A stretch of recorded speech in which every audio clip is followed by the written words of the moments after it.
नमस्कार सबसे मनीषा जी, पहले नमस्कार। आपका तो प्राइस व्यू क्या है, लेकिन क्योंकि मुझे याद है जब हमने लास्ट वो गोल्ड आउटलुक की बात की थी तो लोगों के काफ़ी हाई यहाँ पर टारगेट्स थे, अचीव भी होते हुए नजर आए हैं। उन स्तरों के ऊपर भी शायद गोल्ड प्राइसेस यहाँ पर निकलेंगे जहाँ पर हम अब यहाँ पर खड़े हैं। अगर आपको उस इवेंट को पीछे मुड़कर देखना हो, समराइज करना हो, तो कैसे देखते हैं मार्केट्स को? नमस्कार मनीषा जी। देखिए, जो अप्रैल का हमारा कामाख्या गोल्ड आउटलुक इवेंट था, वो पहली बार ऐसा हुआ कि जितने भी एनालिस्ट थे, फर्स्ट टाइम ऐसा उन्होंने बोला कि अगर प्राइस आउटलुक देते हैं तो वो उनका क्रेडिबिलिटी लॉस होगा। उसका सबसे बड़ा रीजन है कि जो वर्ल्ड के जितने भी अभी रीजन्स चल रहे हैं और डे बाय वो बढ़ते चला जाए, स्पेशली जो ट्रम्प है, तो दे आर नॉट प्रेडिक्टेबल। कोई भी प्रेडिक्टेबल डिसीजन नहीं हो रहे हैं। जो भी हो रहा है आउट ऑफ द बॉक्स हो रहा है। अब जैसे किसी ने सोचा ही नहीं होगा आज के कभी कि फेड के ऊपर भी क्वेश्चन मार्क आ सकता है। फेड के जो इंडिपेंडेंस है उसके ऊपर क्वेश्चन मार्क है। आज जो जियो पॉलिटिकल टेंशन है, कभी कम होता हुआ नजर आ रहा है तो दूसरी तरफ बढ़ता हुआ नजर आ रहा है। और जो सब चीजों के ऊपर सबसे स्ट्रॉन्ग फैक्टर है वो डी डॉलराइजेशन का है। तो जितने भी ट्रम्प की एक्टिविटीज हैं वो डी डॉलराइजेशन को और स्ट्रॉन्ग कर रही है, क्योंकि लोगों का भरोसा ना इससे डॉलर से कम होता चला जा रहा है। अभी पहले जैसे रशिया की बात थी कि रशिया का जो एसेट है उसके ऊपर जो इंटरेस्ट कमाएंगे उससे यूक्रेन को हम बिल्टअप करेंगे। अब ये है कि लास्ट वीक ट्रम्प ने ऐसा स्टेटमेंट दे दिया कि जो 300 बिलियन का जो एसेट है रशिया का उसको हम फ्रीज कर लेंगे डॉलर में। तो जो छोटी कंट्रीज हैं ये सब कभी कभी सोचने लगती है कि हम डॉलर में क्यों इन्वेस्ट करें। तो जैसे कल उनका गवर्नर एक अपॉइंट हो गया। जो लीजा कुक का मैटर था वो वापस ट्रम्प बोल रहे हैं कि हम उसको वापस लेके जाएंगे सुप्रीम कोर्ट में।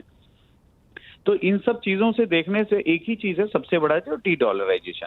जियो पॉलिटिकल टेंशन, ये सब चीजें अपनी जगह है, लेकिन फिर भी मैं एक चीज जरूर बताऊंगा, अभी जितने भी फैक्टर्स हैं सब गोल्ड को सपोर्ट करने के फैक्टर्स दो हैं, भले हैं, लेकिन जो रिवॉर्ड रेशियो है जो है वो बहुत ज्यादा इन्वेस्टर के लिए नहीं रहेगा, क्योंकि ऊपर जाने का जो स्कोप है वो $4,000 आप बोल सकते हैं, $3,900 बोल सकते हैं, लेकिन कभी बड़ी प्रॉफिट बुकिंग आ सकती है। कोई भी फंडामेंटल कमजोर नहीं है आज के दिन में गोल्ड का, लेकिन जब कोई भी इतना बड़ा रन अप लेता है तो उसके बाद अगर स्ट्रॉन्ग रीजन कभी भी उभर के आती है तो गोल्ड में एक अच्छी प्रॉफिट बुकिंग कभी भी देखने को मिल सकती है। तो इन्वेस्टर्स के पॉइंट ऑफ व्यू से मेरा ये सोचना है कि गोल्ड में इस प्राइस पे इन्वेस्ट करने से थोड़ा कतरा सकते हैं, लेकिन जिनके यहाँ शादियां हैं, जिनको जरूरत है, उनको कहीं भी गोल्ड अभी खरीदने के लिए, ज्वेलरी खरीदने के लिए नहीं रुकना चाहिए। कि गोल्ड कहाँ जाके थमेगा ये किसी को नहीं मालूम है, वर्ल्ड के किसी भी एनालिस्ट को नहीं मालूम है। तो अगर आपके यहाँ शादी 1-2 महीने बाद है, 3 महीने बाद है, और आपको उसके लिए अगर आप प्राइस गिरने का अगर वेट करेंगे तो वो सही नहीं होगा, क्योंकि आपको $4,000 भी देखने को मिल सकता है। अगर $4,000 देखने को मिल सकता है तो ₹6,000 ऊपर, 6 से ₹7,000 और ऊपर जा सकता है। लेकिन इन्वेस्टमेंट के लिए मैं जरूर बोलूंगा कि दूर रहें। रुक के करें। हाँ, क्योंकि रिवॉर्ड रेशियो जो है वो थोड़ा सा कहीं ना कहीं कम है। शार्प कभी भी प्रॉफिट बुकिंग आ सकती है। फंडामेंटली अभी गोल्ड में कोई मंदी देखने को नहीं मिल रही। वेल एब्सोल्युटली मनोज जी, एक बात तो मानी होगी कि ज्यादातर लोगों ने इस साल में यही कहा है कि लॉन्ग में रहना है, शॉर्ट साइड में यहाँ पर किसी की भी राय बनती हुई नजर नहीं आई थी। इक्का दुक्का लोगों ने यहाँ पर कहा था कि हाँ बड़ी मुनाफा वसूली आएगी। पूरा साल तो नहीं, ऑलमोस्ट 9 महीने निकल गए और वो प्रॉफिट टेकिंग अभी तक गोल्ड में यहाँ पर नहीं है। But your point is well taken. सोने की अगर बात करें तो ये ओवरबॉट है, ओवर हीटेड भी है, 41% की तेजी भी दिखा चुका है इस साल में, लेकिन मोमेंटम अभी भी ऑन द हायर साइड है। इंटरेस्टिंगली सोने ने जो इन्फ्लेशन एडजस्टेड पीक था अपना, जो 1980 में इसने छुआ था, उसने इसको भी सरपास किया है। तो क्लियरली नए रिकॉर्ड्स हमने यहाँ पर बनते हुए देखे हैं।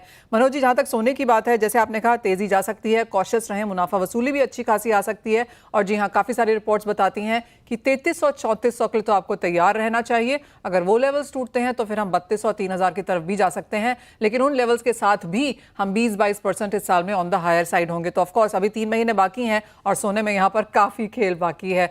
मनोज जी, जहाँ तक ज्वेलरी बाइंग की बात है, गोल्ड में अब यहाँ क्या ट्रेंड्स आप बनता हुआ देख रहे हैं? डायमंड के प्राइसेस स्टेबल हैं, चांदी में हमने बहुत बढ़त आते हुए देखी है, प्लैटिनम 50% इस साल में बढ़ा है, लेकिन उसके बावजूद भी सोने के प्राइसेस में आधा है। तो बाकी अगर प्रेशियस मेटल्स की बात की जाए और इंडियन बायर के लिहाज से इसे देखा जाए, क्या सेंस है? देखिए, गोल्ड का जो ये एकाएक बहुत ज्यादा प्राइस बढ़ जाना, एकाएक क्या, पिछले 3-4 साल में आप देखोगे तो 70,000 के आसपास गोल्ड था, वो आज 1,10,000 हो गया। तो इससे ना पूरा जो स्ट्रक्चरल चेंजेस बहुत आ गया है ज्वेलरी मार्केट में। जैसे प्लेटिनम की सेल पिछले 2-3 साल में बहुत ज्यादा बढ़ गई। डायमंड, आपको मालूम होगा कि पिछले साल बहुत नरम सा था डायमंड का सेल पिछले कुछ सालों तक, लेकिन इस साल डायमंड के प्राइसेस मैं बोलता हूँ काफी बेटर हो गए हैं, हाई हो गए। हाई इसलिए बोल रहा हूँ कि स्टेबल है, पहले स्टेबल नहीं। हम्म। और किस तरह की बाइंग फिर आप आता हुआ देखते हैं? आप देखेंगे कि जिस तरह से हमने गोल्ड में मूवमेंट आते हुए देखी है, उसका एक इम्पैक्ट, जैसे आपने कहा, प्लैटिनम और डायमंड बाइंग दोनों पे यहाँ पर बनता हुआ नजर आया है। किस तरह की बाइंग पैटर्न्स या बाइंग परसेंटेजेस देखते हैं आप इस फेस्टिवल में? हेलो जी जी जी, देखिए इस फेस्टिवल ने ओवरऑल सीन ऐसा होता है कि पहले डायमंड का कोई भी दुकान में सेल जो है ना 5-6% होता था, वो बढ़ के आज के दिन में जो इंडिया का एवरेज है वो 18 to 19% जो ना स्टडेड ज्वेलरी होती है, वो 18 to 19% से 22 से 23% तक।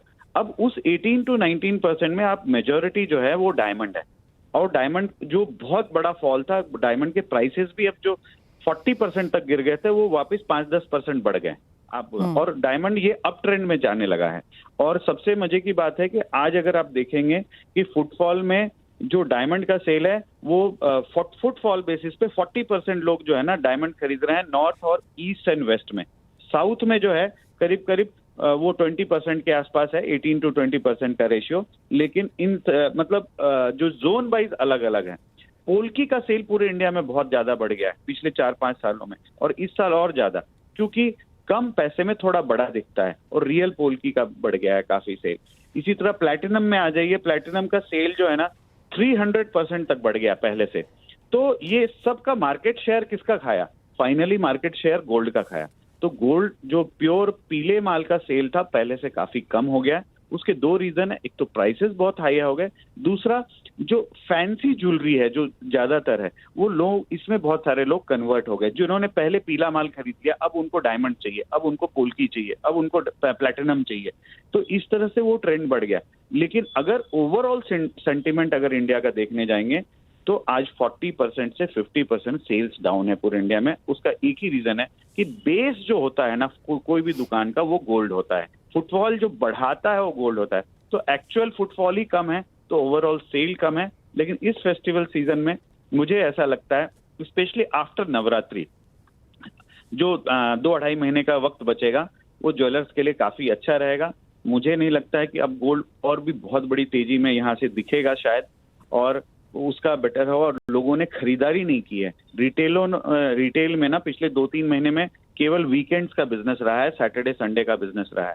तो मुझे ऐसा लगता है कि जो लोग इंतजार कर रहे थे करेक्शन का, अगर करेक्शन नहीं हुआ तो वो भी खरीदेंगे, और जो इतने दिनों से शादियों के लिए रुके हुए थे वो भी अपनी खरीदारी करेंगे।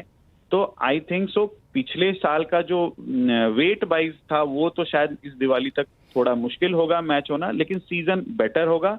लास्ट क्वार्टर पिछले 2 क्वार्टर से मुझे लगता है कम से कम 30-35% जंप रहेगा, बेटर रहेगा। और लास्ट ईयर का जो क्वार्टर था वो उसको इस बार प्राइस वाइज तो डेफिनेटली उससे बेटर रहेगा, लेकिन वेट वाइज मुझे लगता है कि 5-10% कम रह सकता है। और सबसे बड़ी बात है, जो ज्वेलरी इंडस्ट्री में अभी कलर स्टोन की भी सेल बहुत बढ़ गई है, स्टडेड ज्वेलरी में, तो उसका भी मार्केट शेयर वापस बढ़ रहा है। तो ये सब चीजों को देखते हुए, और अभी नए नए लोग 9 कैरेट में भी बहुत सारी ज्वेलरी लेके आ रहे हैं, तो उसका भी फैशन अभी चलन होगा। मुझे लगता है प्राइस की वजह से काफी बेटर भी होगा। अगले 1-आध महीने में इसका रिजल्ट पता चलेगा। लोगों ने रखना शुरू किया, एक्सेप्टेंस कितना है मार्केट का वो पता नहीं है।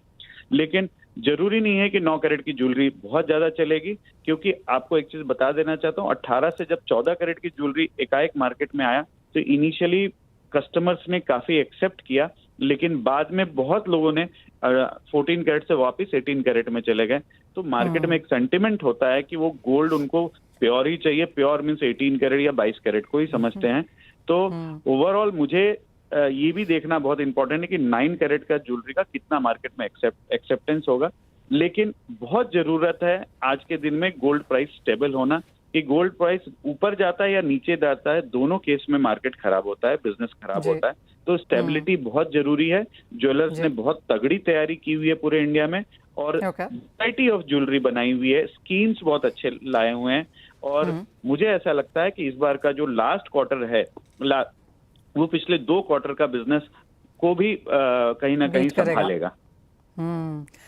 मनोज जी, बहुत शुक्रिया।